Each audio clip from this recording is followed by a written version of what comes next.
સાથે મિત્રો હું છું આરતી। જિંદગીના રસ્તા સીધા અને સરળ હોય છે, પણ મનના વળાંકો જ બહુ નડે છે। આજના સુવિચાર સાથે ચાલો શરૂ કરીએ ભાગ્ય દર્પણ।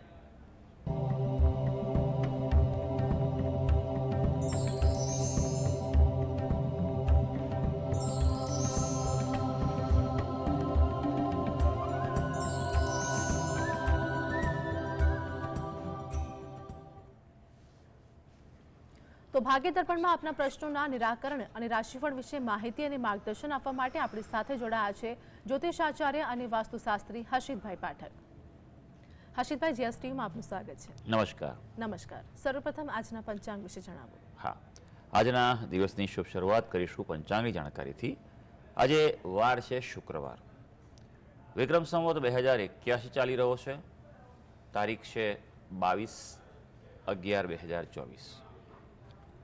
આજની તિથિની વાત કરીએ, કારતક મહિનો ચાલે છે, તેનો વદ પક્ષ એટલે કૃષ્ણ પક્ષની તિથિ સાતમ આવે છે। આજે છે કારતક વદ સાતમ। આજનું નક્ષત્રની વાત કરીએ, નક્ષત્ર આવે છે આશ્લેષા, યોગ બ્રહ્મ આવે છે અને કરણ બવ આવે છે। આજની રાશિ આવે છે કર્ક રાશિ, કે જેના નામાક્ષર હોય છે ડ અને હ। જોકે સાંજે 5:08 સિંહ રાશિનો પ્રારંભ થશે, જેના નામાક્ષર હોય છે મ અને ટ। એટલે સાંજે 5:08 પહેલાં જો કોઈ બાળકનો જન્મ થાય તો તેનું નામ કર્ક રાશિ પરથી પાડવું હિતાવહ રહેશે। ત્યારબાદ થાય તો સિંહ રાશિ પરથી પાડવું હિતાવહ રહેશે। આ જ પ્રમાણે ગ્રહ ગોચર અને મુહૂર્તની પણ ગણતરી કરવાની રહેશે। દિન વિશેષની વાત કરીએ તો આજનો દિવસ છે તેમાં દગ્ધયોગ જોવા મળી રહ્યો છે, જે સાંજે 6:08 શરૂ થશે। મૃત્યુયોગ પણ આજે દિવસ દરમિયાન છે, જે 5:10 સુધી રહેવાનો છે, એટલે આજનો દિવસ થોડોક મધ્યમ શુભ કહી શકાય। ભારતીય સૌર માગશર માસનો પ્રારંભ આજથી થવા જઈ રહ્યો છે। જી હર્ષિતભાઈ, આગળ વાસ્તુ અંગે દર્શક મિત્રોને માહિતગાર કરજો। હા, વાસ્તુમાં આપણે વાત કરી રહ્યા છીએ વિશેષ તત્વો વિશે, કે તત્વોની જીવનમાં ખૂબ સારી અસરો હોય છે। પૃથ્વી તત્વ જે છે તે મહત્વનું તત્વ છે।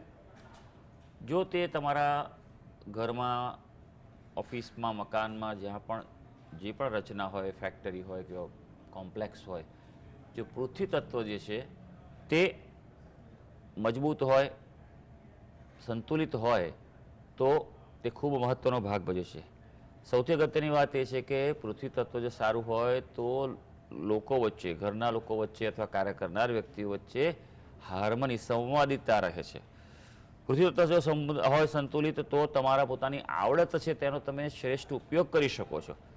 ઘણીવાર એવું જોવા મળે છે કે વ્યક્તિ પાસે આવડત હોય છે, ક્ષમતા હોય છે, પણ તે પ્રમાણે તેને કામ મળતું નથી, તો કામ સારી રીતે કરી શકતા નથી હોતા। પણ જો તેમના જીવનમાં, તેમના ઘરમાં વાસ્તુ પ્રમાણે જો પૃથ્વી તત્વને બેલેન્સ કરવામાં આવે તો તેને પોતાની ક્ષમતાનો પૂરેપૂરો ઉપયોગ કરી શકતા હોય છે। જી આપણી સાથે દર્શક મિત્ર જોડાયા છે દર્શનાબેન, જેમની માટે પ્રશ્ન છે, તેમની જન્મ તારીખ જણાવો। હેલો, જી હું દર્શના બોલું છું દિલ્હીમાંથી। મારે મારા હસબન્ડ માટે પૂછવાનું છે। તેમની બર્થડે છે 19 ઓગસ્ટ 1981। જન્મ છે દિલ્હી મોરા। 1 મિનિટ, 1981 કે 81 81। ઓકે, જન્મ સમય શું છે? જન્મ સમય મને ખબર નથી, પણ એમને પ્રમોશન ઘણા સમયથી અટકેલું છે અને પગાર નથી। એના માટે શું કરવું મારે? ફરી પ્રશ્ન કહેજો, અવાજ બરાબર નથી આવતો આપનો। એમનું પ્રમોશન અટકેલું છે સર, અને પગાર પણ, હા, અને પગાર પણ વધતો નથી। જી જી જન્મ સમય બિલકુલ ખ્યાલ નથી, સવાર સાંજ કે એવું કંઈ? નહીં, મને કોઈ આઈડિયા જ નથી। અચ્છા અચ્છા, હા હા। આ વસ્તુની જાણકારી હોવી જરૂરી છે। 1981માં જન્મેલા હોય તો મોટાભાગે બનતું હોય કે હોવું જોઈએ, પણ કોઈક એવું બને છે કે જન્મ સમયનું ખ્યાલ નથી। પણ હંમેશા એક વાતનું ધ્યાન રાખજો, આપને અને સર્વે દર્શક મિત્રોને કહું છું કે યોગ્ય રીતે કુંડલી બને, સચોટ કુંડલી બનાવવા માટે 3 માહિતીની આવશ્યકતા છે: જન્મ તારીખ, જન્મ સમય અને જન્મ સ્થળ। તો કુંડલી જે છે તે સચોટ બને તો સ્પષ્ટ તમને માર્ગદર્શન આપી શકાય। અત્યારે હાલ જોવા જઈએ તો તેમની મીન રાશિ આવી રહી છે, અને મીન રાશિને હાલ 7.5 ચાલે છે। પાયો સારો છે, એટલે પ્રમોશનના યોગો કહી શકાય, પણ અત્યારે શનિ મહારાજની સ્થિતિ જે છે થોડી કપરી છે, 12મો શનિ ચાલી રહ્યો છે, એટલે એ થોડુંક તકલીફ આપી શકે. માર્ચ મહિનાની આસપાસ કે ત્યારબાદ પ્રમોશનના યોગો વધુ સ્ટ્રોંગ બની રહ્યા છે, એટલે એ પ્રમાણે પ્રયત્ન કરવો એ વધુ સારું રહેશે. બીજું કે ખાસ એ વસ્તુ પણ ધ્યાન રાખજો કે 2 વસ્તુ એમણે કરવાની જીવનમાં ખૂબ જરૂરી છે. રોજ સૂર્ય ભગવાનને જળ ચડાવે, સૂર્ય ભગવાનના જપ કરે અને ગણપતિની ઉપાસના કરશે તો તેનાથી અનુકૂળતા વધી શકશે. જી દર્શક મિત્ર નરેશભાઈ આપણી સાથે જોડાયા છે, જેમની માટે પ્રશ્ન છે, તેમની જન્મ તારીખ જણાવો. જય માતાજી. હા, જય માતાજી. જય જી. માતાજી. મારી જન્મ તારીખ છે 9/8/1975. જન્મ સ્થળ વિસનગર અને 4 વાગે. અને એક મિનિટ નરેશભાઈ, જન્મ સમય શું છે?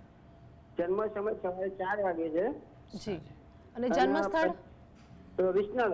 વિસનગર. પ્રશ્ન જણાવો આપનો. પ્રશ્ન એવો છે કે હું જીવનમાં આગળ નથી વધતો અને એક બીજું કે સંતાન મારા ક્યારે સંતાન ખૂબ નથી. બહુ દવાઓ કરાવી, બધું જ કર્યું. હાજી નરેશભાઈ, એના માટે ફક્ત આપણું નહીં પણ આપના પત્નીની કુંડળીની પણ વિગતો જોઈએ, બરોબર છે? તો જ જોઈ શકાય. આ વસ્તુ બહુ અગત્યની છે, કારણ કે સ્ત્રી જ પોતે એ માતા તરીકે ગર્ભધારણ કરતા હોય છે, એટલે એની કુંડળીની શક્યતા વધારે પ્રબળ જોવાની હોય છે.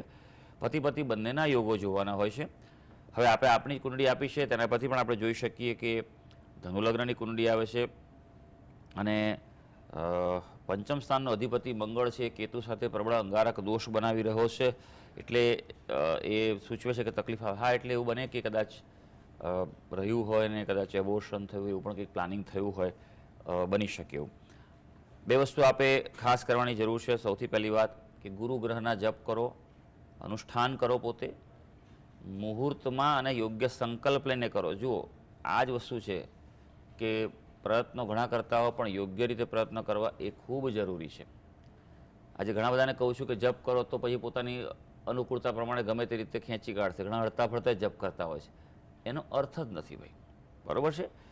એક આસન ઉપર બેસીને, એક સમયે બેસીને, ધૂપ દીપ કરીને, બરાબર છે, યોગ્ય રીતે પ્રાર્થના કરી તેનો સંકલ્પ કરવાનો હોય છે અને ત્યારબાદ અનુષ્ઠાન કરવાનું હોય તો તેનું ફળ મળે છે ભાઈ, બરાબર છે? આ જો એક તમને સમજાવું કે અનુષ્ઠાનમાં અને નું જે ફળ છે તેમાં અને સામાન્ય જપ આખો દિવસ કરતા રહો તેમાં શું ડિફરન્સ છે. તમે એક રૂ છે ને અથવા કોઈ કાગળ છે, તમે સૂર્યપ્રકાશમાં મૂકી રાખશો ને આખો દિવસ, 1 મહિનો મૂકી રાખશો ને તો એના પર કશું થશે નહીં, ગરમ થશે. પણ આ જ રૂ કે કાગળની ઉપર તમે એક સૂક્ષ્મદર્શક કાચ જે કહેવાય છે, મેગ્નિફાઈંગ ગ્લાસ, બરાબર છે, જેમાં મોટું દેખાય આપણને, એના પર જો મૂકી રાખશો ને તમે 1 મિનિટ, 2 મિનિટ, 3 મિનિટ, તરત જ એ સળગી જશે. એ શું બતાવે છે કે ઉર્જાનું, ગરમીનું કેન્દ્રીકરણ છે. એમ આ પણ તમારે જોઈતી ઉર્જા છે તેનું કેન્દ્રીકરણ કરો, એ જ અનુષ્ઠાન છે, બરાબર? એટલે યોગ્ય વિદ્વાન પાસે, જાણકાર વ્યક્તિ પાસે સમજીને તમે અનુષ્ઠાન કરો, એનાથી સારું ફળ મળી શકશે અને અંગારક દોષ છે તેનું આપ નિવારણ કરાવો. જી. અન્ય દર્શક મિત્ર આપણી સાથે જોડાયા છે, નીતિનભાઈ, જેમની માટે પ્રશ્ન છે, તેમની જન્મ તારીખ જણાવો. 11/6/1991. જન્મ સમય શું છે? જન્મ સમય સવારે 7 વાગ્યાના લગભગ છે. જન્મ સ્થળ જણાવો. વડોદરા. પ્રશ્ન જણાવો આપનો. મારે નોકરી ધંધો કશું સેટ થતો નથી અને આમ કઈ બી આમ કરવા જાઉં તો કઈ થતું નથી. જી. શું કરો છો ભાઈ તમે અત્યારે? હું અત્યારે મારી મમ્મી સાથે જાઉં જોબ પર. સંભળાય નહીં બરોબર.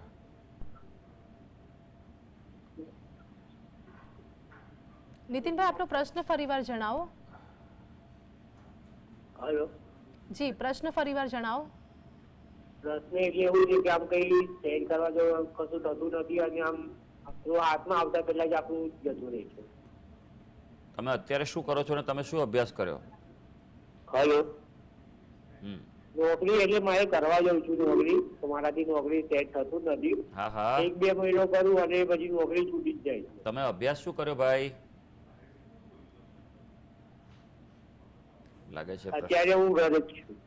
સારું, ચાલો જોઈ લઈએ આપણે કે અત્યારે કેમ આવી સ્થિતિ સર્જાઈ રહી છે.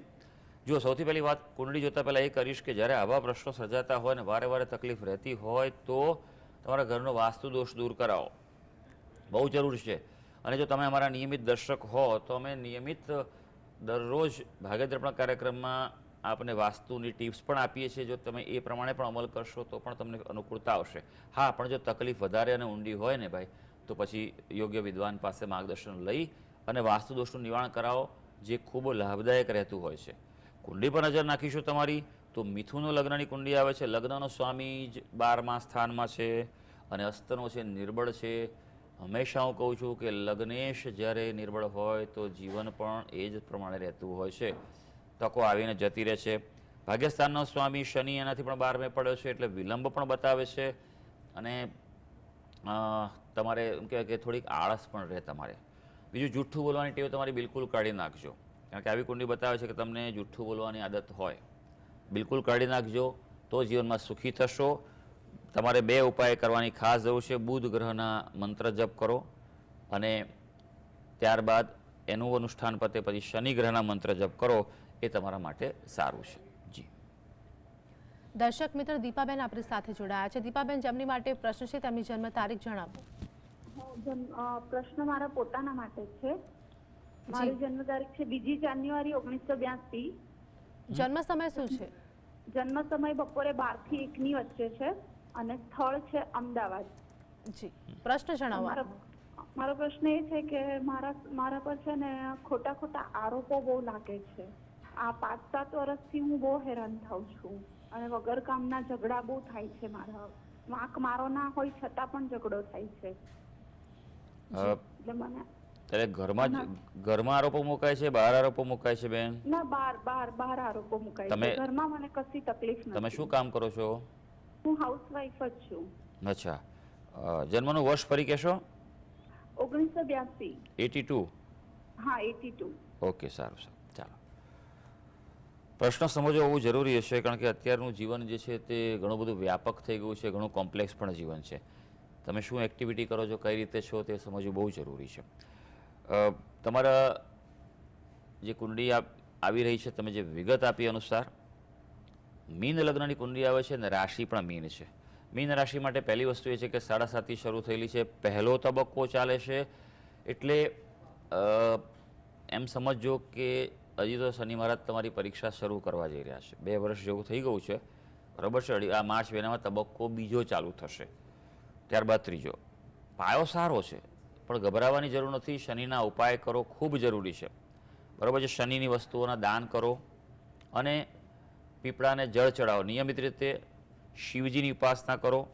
બીજું, આપણી કુંડળીમાં જે સૂર્ય મહારાજની સ્થિતિ, સૂર્ય છે કીર્તિના, યશના, સન્માનના જે ગ્રહ ગણાય છે. હવે તેની સાથે કેતુ અને કારણે ગ્રહણ દોષ થયો છે. આવા વ્યક્તિ પર અપયશ લાગી શકે, આરોપ મૂકી શકે. એટલે કુંડળીના કર્મસ્થાનમાં જ છે. તમે કરવા કંઈક જાઓ ને લોકો સમજે કંઈક ઊંધું, એવું બને. ખોટું કરવાનો બિલકુલ જેનો પ્રયત્ન ના કરશો તો ફસાઈ જશો ને ઉઘાડા પડી જ જશો, કારણ કે આ કુંડળીમાં એવા યોગો છે. ધ્યાન રાખજો. અને મંગળ શનિ જે પણ છે એ પણ એક પ્રકારનો અંગારક દોષ બનાવે છે. એટલે ગ્રહણ દોષ અને અંગારક દોષ બંનેનું આપ નિવારણ કરાવો વિન્યાસ સંકલ્પ પદ્ધતિથી. રોજ સૂર્ય ભગવાનને જળ ચડાવો. અનુકૂળતા હોય તો આદિત્ય હૃદય સ્તોત્રનો પાઠ કરો અને ગણપતિ ઉપાસના કરશો તો જીવનમાં તમારે અનુકૂળતા વધી શકશે. હર્ષિતભાઈ, આગળ રાશિફળ વિશે વાત કરીશું. મેષ, વૃષભ અને મિથુન રાશિના જાતકોનો આજનો દિવસ કેવો રહેશે તે જણાવો. હા, શરૂ કરીએ આજના દિવસનું રાશિ ભવિષ્ય. સૌથી પહેલી રાશિ આવે છે મેષ રાશિ. મેષ રાશિના જાતકો જેના નામાક્ષર હોય છે અ, લ અને ઈ. ભાઈ, આજે વાહન ચલાવતા સાવધાની રાખવી પડશે. મશીનનો ઉપયોગ કરતા હો, ટેકનિકલ વસ્તુઓમાં થોડું સાવધાની રાખજો. પરિવારમાં કોઈ માંગલિક કાર્યના યોગ બની રહ્યા છે, શુભ કાર્યમાં પ્રવૃત્ત થઈ શકો તેમ છો. અને આજે કામના કારણે કોઈ પ્રકારે તમારે પ્રવાસમાં જવાનું થાય કે ક્યાંક મિલન મુલાકાત કે મિટિંગ થાય તેવું પણ બની શકે. હવે વાત કરીએ વૃષભ રાશિ. વૃષભ રાશિના જાતકો જેના નામાક્ષર હોય છે બ, વ અને ઉ. ભાઈ, આપણા માટે આજે ખાસ રોકાણ સંબંધિત યોજનામાં વ્યસ્ત રહેશો. એટલે કોઈ ફાઇનાન્શિયલ નિર્ણય લેવાનો હોય, પ્લાનિંગ કરી શકો છો. હા, થોડી સ્વાસ્થ્યને લગતી ચિંતા રહી શકશે અને બિલકુલ બેદરકાર ન રહેતા. પહેલો ઉપાય કરજો, કારણ કે જીવનમાં હંમેશા સૌથી પહેલું સુખ તે સ્વાસ્થ્યનું સુખ છે. થોડું ખર્ચ પર પણ આજે નિયંત્રણ રાખવું પડશે. હવે મિથુન રાશિ, જેના નામાક્ષર છે ક, છ અને ગ. સામાજિક ક્ષેત્રે આજે યશ વધે. તમે જે કરેલા કાર્યો છે તેનું ફળ સારું મળી શકે. આજે તમને કોઈને કોઈ રીતે માનસિક શાંતિ મળવા પણ જઈ રહી છે, અને ક્યાંક કંઈક વિવાદ ચાલતો હશે કે એવું કંઈક કોર્ટ કચેરી કે એવું હશે તો નિર્ણય તમારા પક્ષમાં આવી શકશે. હર્ષિતભાઈ, આપણે કર્કસિંહ અને કન્યા રાશિના જાતકોનું આજનું રાશિ ભવિષ્ય શું કહે છે તે જણાવો. હા, કર્ક રાશિની વાત કરીએ. કર્ક રાશિના જાતકો જેના નામાક્ષર હોય છે ડ અને હ. કુટુંબમાં વિશેષ આયોજનનો યોગ છે. કોઈ પ્રકારે કંઈક પ્લાનિંગ થઈ શકે ભવિષ્યનું, તો તેવું બની શકે એવું આજે વિશિષ્ટ ખાનપાનમાં ધ્યાન રાખજો. એટલે આડું ખાતા નહીં, રેગ્યુલર ખાજો, નહીં તો શરીર પર અસર પડશે. હા, સારી વાત એ છે આજે કે આર્થિક ક્ષેત્રમાં સફળતા પ્રાપ્તિનો યોગ દેખાઈ રહ્યો છે. હવે સિંહ રાશિ. સિંહ રાશિના જાતકોના નામાક્ષર હોય છે મ અને ટ. ભાઈ, ખાસ આજે સંતાનને લઈને મન થોડું ચિંતિત થઈ શકે તેવું છે, એટલે આ બાબતે થોડુંક ધ્યાન રાખજો. સંતાન બાબતે જે પણ પ્રશ્નો ઊભા થાય એને તરત ઉકેલ તરફ આગળ વધજો અને સંતાનની જોડે ઊભા રહેજો. તમે આજે પરિવારમાં એકવાર ધ્યાન રાખવું પડશે કે માતા પિતાનું સ્વાસ્થ્ય આજે બગડી શકે, એટલે એનું પણ ધ્યાન રાખજો. આજે કોઈ પ્રકારે યાત્રા કે પ્રવાસના યોગો પણ બની રહ્યા છે, અને જો થાય તો કરજો. તમારા માટે યાત્રા ફળદાયી રહેવાની છે. કન્યા રાશિ, જેના નામાક્ષર છે પઠ અને અણ. કાર્યક્ષેત્રે મુશ્કેલીઓનો ઉકેલ મળશે આજે, એટલે જે પણ કંઈ કઠિનતા હોય કે સમસ્યા હોય તેનું નિવારણ તરફ પ્રયત્ન કરી લેજો. આજે શત્રુઓ પરાસ્ત થશે, એટલે વિરોધીઓ છે આજે પાછા પડે તેવું બની શકે તેવું છે. આજે થોડુંક સ્વાસ્થ્ય સુધારના કાર્યમાં ધ્યાન રહેશે, એટલે કે ભાઈ તબિયત કેવી સુધારવી, યોગ પ્રાણાયામ કસરત કરવા તરફ પણ આજે મન વળી શકે તેમ છે. જી, તો હર્ષિતભાઈ, આગળ તુલા, વૃશ્ચિક અને ધન રાશિના જાતકોના આજના રાશિ ભવિષ્ય વિશે જણાવો. હા, તુલા રાશિની વાત કરીશું, જેના નામાક્ષર છે ર અને ત. ભાઈ, તુલા રાશિના વ્યક્તિઓ માટે ખાસ ધ્યાન રાખવાનું છે. આજે સાવચેત રહેજો. કોઈ પ્રકારે ભૂલ કરશો તો તમારા વિરોધીઓ છે તે તમારા પર હાવી થઈ શકે એમ છે, એટલે થોડીક સાવચેતી રાખવી જરૂરી છે. એટલે વિચારીને સ્ટેપ બાય સ્ટેપ ચેક કરીને આગળ વધજો આજે. હા, કૌટુંબિક સમસ્યા ચાલતી હોય તો બુદ્ધિમત્તાથી આજે ઉકેલ લાવજો. એટલે એમ કહેવાય ને કે દિલથી નહીં, દિમાગથી. ઘણીવાર એવું બને છે કે પરિવારના કાર્યો હોય તો આપણે ભાવનાત્મક થઈએ છીએ, લાગણીમાં વહી જતા હોઈએ છીએ. એ વાતનું ધ્યાન રાખજો. આજે એવું નથી કરવાનું. આજના દિવસે ગ્રહો તમને તમારા મનમાં પ્રસન્નતા અને શાંતિના ભાવ આપી રહ્યા છે. હવે વૃશ્ચિક રાશિ, જેના નામાક્ષર છે ન અને ય. ભાઈ, શેર માર્કેટમાં રોકાણ માટે દિવસ સારો છે. કોઈ પ્રકારે ઇન્વેસ્ટમેન્ટ કરવું હોય તો દિવસ સારો છે. તમારા સરળ સ્વભાવને કારણે આજે તમને મિત્રોની, તમને ચાહનારા લોકોની સંખ્યા વધી શકે તેમ છે, અને તમારા સંબંધી કે પ્રિયજન તરફથી કોઈ શુભ સમાચાર પણ મળી શકે છે. હવે ધનુ રાશિ, જેના નામાક્ષર છે ભ, ધ, ફ અને ઢ. આજે થોડું સાચવજો. કાર્યક્ષેત્રે કોઈ મોટા પડકાર કે સમસ્યાનો સામનો કરવો પડે, એટલે સમયનું અને ઉર્જા બંનેનું થોડુંક એક્સ્ટ્રા આયોજન કરી રાખજો. વિદ્યાર્થી વર્ગને આજે ફળ મળવાનું છે, પણ તમે જેટલી મહેનત કરશો એટલું મળવાનું છે. સંતાનો લગતી કોઈ ચિંતા હશે તો તે પણ આજે દૂર થવા જઈ રહી છે. જી, હર્ષિતભાઈ, આગળ અંતિમ 3 રાશિ મકર, કુંભ અને મીન વિશે જણાવો. મકર રાશિની વાત કરીએ. ભાઈ, મકર રાશિના જાતકોના નામાક્ષર હોય છે ર અને ત. આજે થાક લઈ શકે, કારણ કે કામ વધારે પડતું આવી શકે એવું છે. આજનો દિવસ વ્યસ્ત રહી શકે તેવું પણ બને. થોડુંક રિલેક્સ રહેજો અને પ્લાનિંગથી કામ કરવાની આવશ્યકતા છે. વ્યવસાય ક્ષેત્રે ધંધામાં ધ્યાન રાખજો, નુકસાન ન થાય. તમારી નાનકડી અમથી ભૂલ કે ચૂક તમને નુકસાન કરાવી શકશે. હા, અટકેલા કામ કે કોઈ મોકૂફ થયેલા કામ હોય તે આજે પૂરા થવાની શક્યતા છે. હવે વાત કરીશું કુંભ રાશિની. કુંભ રાશિના જાતકો જેના નામાક્ષર હોય છે ગ, સ, શ અને શ. થોડી નાણાકીય લેવડ દેવડ સાવધાનીથી કરવી જરૂરી છે.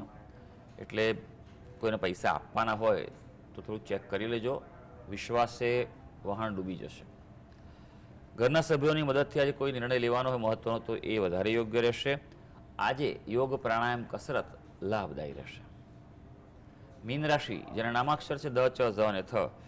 આજે દિવસ દરમિયાન આળસ રહે તેવું બની શકે, પણ આળસનો ત્યાગ કરજો અને બને તેટલા કર્મઠતાને લઈને ચાલજો. આજે ધાર્મિક કાર્યોમાં કે પૂજા ઉપાસના કરવાથી માનસિક શાંતિ મળી શકશે. હા, આજે સારી વાત એ પણ છે કોઈ અનુભવી વ્યક્તિ માટે વ્યવસાયિક તમારા કાર્ય બાબતે સલાહ મળી શકશે અને તે ઉપયોગી નીવડશે. તો સર્વે દર્શક મિત્રોનો આજનો દિવસ શુભ અને મંગળકારી જાય તેવી ઈશ્વરને અભ્યર્થના. હર્ષિતભાઈ, જીએસટીવી સાથે જોડાવા બદલ દર્શક મિત્રોને માહિતી અને માર્ગદર્શન આપવા બદલ આપનો આભાર. ધન્યવાદ. નમસ્કાર. તો ભાગ્ય દર્પણમાં હાલ બસ આટલું જ. ફરી મળીશું. ત્યાં સુધી આપ જોતા રહો જીએસટીવી.